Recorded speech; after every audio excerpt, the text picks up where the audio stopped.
So I'm coming to you today from my family's country garden in central North Victoria, and I wanted to show you some plants that I've been growing for a few years in pots, and I've brought up here for a while with me, and I wanted to show you some of the observations you can make from looking at the way this appleberry is grown that could help us learn how to apply it to a permaculture garden.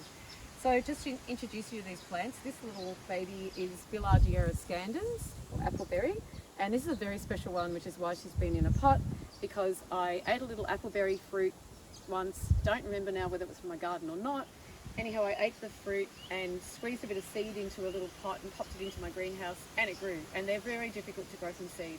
So I was very happy about this and decided it was so special, this is years ago, that I needed to keep it in a pot. And I've been growing it as a shrubby plant. So the long pieces that come out, and it can grow as a sprawling ground covery shrub. And so the long pieces that come out, I've simply been pruning like so.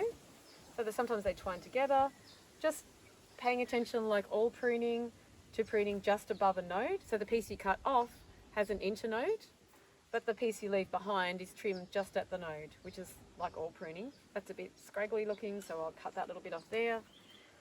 And this plant flowers in spring, so autumn is not a bad time to do it. It didn't fruit this year, but tip pruning, so removing the tips. Tips are where the growth hormones are concentrated in plants, and so when you remove the tips of a plant, especially when you do it evenly all over, as is done with a lot of hedging, you send messages to the plant to send out growth in many different directions. So if you leave one tip, so I'm best off to take that off all over, then you give that part of the plant the message that it has dominance now, so it's known as apical dominance. So if we take care to take that little tip off everywhere, that one's already branched, so I'm not going to do that. That one's a bit smaller. And this piece here has also grown together in a twining way. And you can see that you're getting a sprawling shrubby plant, and it's going to be denser now. But this plant had been pruned like this for a couple of years, and yet when I sat it next to this Prostanthera rotundifolia, which is the other plant friend in this equation, or in this friendship, this is known by gardeners as native mint bush. In the native food industry, it's been known as native thyme for many years, and more recently it's been known as native oregano, and we've seen it in other videos in my garden in Melbourne. And you can see that this plant, the appleberry, has it's giving us a really good example of the ability to twine up trees. So this is a perfect plant for a permaculture garden, because appleberry is a very light climber, so it doesn't dominate a plant. It will also travel quite long distances to get into a little bit of sun while keeping its roots in a cool shady area at the base of the tree. And it has the ability, as you can see here, to stretch up and go many metres. I've seen them in the bush maybe heading off around 6 metres up and along a tree, and hanging out and hanging with their little flowers and berries in a really tempting and interesting way. So you can harness the natural growth habits of this plant to be, it can grow in two different ways naturally.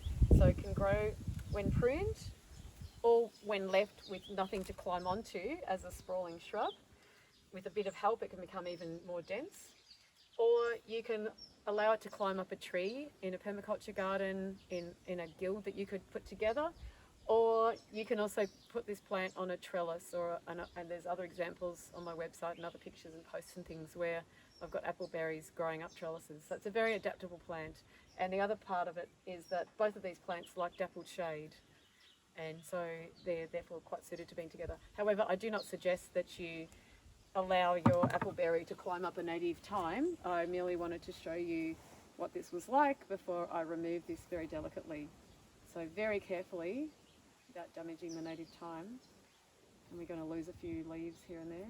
We gradually untwine the plants from each other. As Anne said to me, they might now have separation anxiety, but otherwise the native thyme will become too swamped by this plant. Now here we've reached a point where they're overlapped, so it's going to take quite a bit. And you may not want to watch this in real time. We might just come back at the end when I've untwined them. So to untwine this plant, you start from the top and you very, very delicately unweave them because they've woven themselves together. If you're only going to remove it from the plant, you can just chop it at the base, but you still have to take it all the way through, remove all the bits all the way through. However, if you untwine the pieces, you can also then twine it back onto a trellis if you want to. And the interesting thing about this plant is I had kept it pruned for 3 or more years in the pot, and then it decided within 9 months it grew and put on growth that was maybe 2.5 meters long. So that's pretty impressive. So you can allow them to fulfill that part of their growth habit, even if you had previously wanted them to be a sprawling shrub.